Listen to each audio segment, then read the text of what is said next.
Hello and welcome back to another episode of Transport Fever 2. Last episode we set up this goods factory to deliver goods to Montgomery. So we have the oil coming from this oil well over to the oil refinery, which then sends that all the way to the chemical plant to make plastics that then gets shipped to the goods factory. And we're also taking steel from this already running steel mill as well to make goods that then get sent all the way up here into the city of Montgomery. So last episode we detailed this oil this oil well, this oil refinery, and then we weren't able to get to the chemical plant or the goods factory. So that's what we're going to start out with in this video. So first we're going to start out with this chemical plant. We gave ourselves a little bit of an interesting area to work with since this road comes off sort of at a diagonal, but we have our truck stop sort of parallel with the chemical plant, so somehow we'll have to figure out how to fill this space. But for the most part, we pretty much have all of this land to expand out as much as we need. Alright, now I think this is probably what we're going to stick with. We got this large, what looks like would be a production building here, a little loading / drop off area, some more buildings, and then sort of like a storage area over this way with all the tanks. And then of course we have our truck station over this way with this building here that's covering the extra cargo building for the truck stop. So still unsure about what to do with this area. I think I might let this upgrade a little bit and then we'll let that dictate what we do to fill in here. But I'm pretty happy with this. I think it looks pretty good, so we'll leave it like this pretty much. And then that leaves us off with the goods factory. Now this one's going to be a little interesting because we're going to pretty much tuck it right in here with at the bottom of the hill here. So pretty much the first thing that we always have to do is flatten out an area for us. So we'll just flatten out all of this right here at the foot of the hill. And then now that we've done that, we can come in and start adding our buildings. Alright, so here is now our goods factory all done up and detailed. I am just going to go through here real quick before we move on, clean up some of the edges, throw some trees and rocks around this backside, and then we'll pretty much be good to go and move on from this line. Alright, so I think this is what we're going to go with. We'll leave the goods factory pretty much like this, and then I think we're pretty much good to move on. But first we will tweak some of these lines now that we've let this running for a little bit. We have a chance to see we are obviously missing some steel, so if we come here, grab our steel line, looks like we have 26 vehicles, which is odd. Usually I do a pretty even number, but we'll duplicate 9 of those to get 35 vehicles going back and forth now, and that should work pretty well. This seems like we got a steady stream of oil coming into the chemical plant. I think we're good to let this go. And of course we'll just always be keeping an eye on it and making sure things are running smoothly. So now we've had this train line running for quite a little bit that connects Albuquerque and Winston-Salem to our main train line. And as we can see here, both at Albuquerque and up at Winston-Salem, we have a good amount of people waiting. So I think we could probably get a second train on this line. As we can see, we are running a pretty good profit. I think we might even be able to add another car to this train since it is mostly flat and we haven't really run into any issues with its speed. So maybe if we just do that, looks like we can still get up to top speed in a reasonable amount of time. So now that we have an extra car, we can duplicate it, and that'll put us at 80 people per train running 2 trains. So should be more than enough for the demand at the moment, and gives us a little bit of room to grow as demand slowly increases in each city.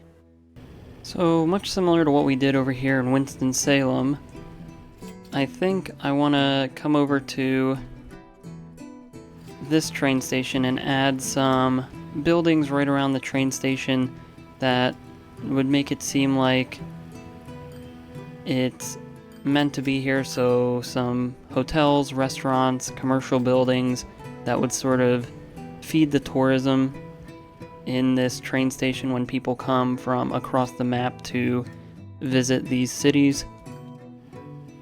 So let's come in here to our assets and we'll pick some of these Era A commercial buildings and we'll find ones that are pretty big. I don't think anyone in that one's going to fit, so we'll come into this category and we can see we have a couple of these. This one might be a nice corner building to fit somewhere. We'll come to that later. But then we have buildings such as this, these. Really any of these could work well as sort of a hotel looking building. I think we might go with some of these. So let's first of all line up the building with the sidewalk, and then we'll zoom in, get in here real close, and we might even pop the building up a tiny bit so it's on sidewalk height, and we'll plop that one down. We'll grab a different building and then we'll plop it down right next door.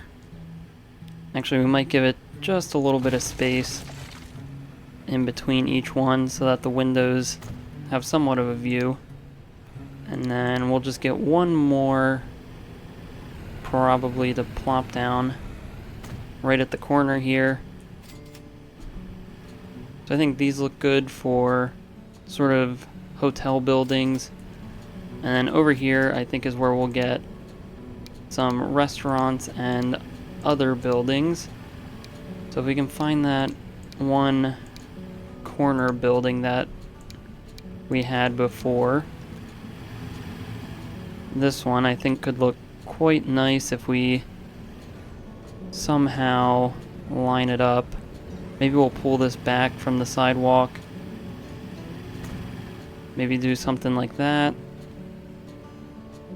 And then we can get some of these other buildings and just plop them along here so that they look sort of like restaurants or shops that would be in this type of area.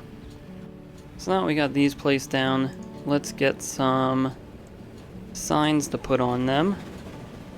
So we'll just find ones that are for hotels, and then we'll just pretty much go around and put these signs right on the buildings where we see fit. Maybe this one goes down here, although that doesn't really fit with the vibe of this building. So let's see if we can find something a little different. Here's a sign that just says hotel. I actually kind of like this one, and we can just put that on right there. There we go, now we have signs on all 3 of these hotels. I think that looks pretty good.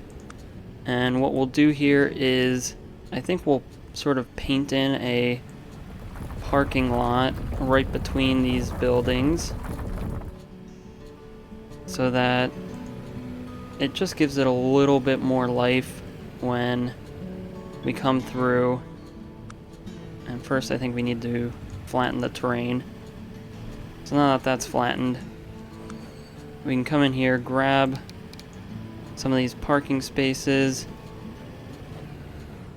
and we'll throw those just like that. We'll find some of these cars and just place them down like so. So that gives it a little bit more life, fills the empty space a lot better. And then as for over here, let's grab some signs. Well, actually first let's paint the ground so that it looks a little bit better. I think especially next to shops and everything, these would all probably be asphalt on the ground, so we'll go with that. And then we'll come here. We could probably put this right on the sidewalk like so. And then of course we'll have to find a good sign that would fit with this building. So I think this sign fits pretty well. We'll place that down, and this corner looks pretty good. I don't think we need to add a sign for every one of these buildings, but maybe just 1 or 2 more of these, and it'll probably be good enough in this area. Alright, so now this is what this street is looking like. We got our hotels over on this side of our park, and then over on this side we have Murphy's restaurant here on the corner. We have a fancy goods store, another random commercial building, and then Henry's General Store right here at the corner in this older building. So I think that's all we're going to do in this area. I think these buildings really start to add a little bit of life in the area. It really makes it seem like things are starting to grow in, and this place could become something really special once these cities merge and fill in all of this space. Alright, then the final thing I think we're going to do in this video is just add a tiny little bus loop here in Stockton, just to help with the population, get that sort of kick-started and growing. First, let's get rid of that road. There's no reason for it to be in that location, but we'll just come through here and add some bus stops. This one we could probably be fine with 4. And then we'll find our trucks, our road depot. And then we have these buses that are very quick, so we'll try those out here. We'll get 6 of them, and we'll have those just follow this loop around that we have here in Stockton. Alright, so I think that's pretty much all we're going to do in this video. So if you enjoyed this episode, please like and subscribe. If you have any suggestions or feedback, leave a comment below. Thanks for watching, and have a great day.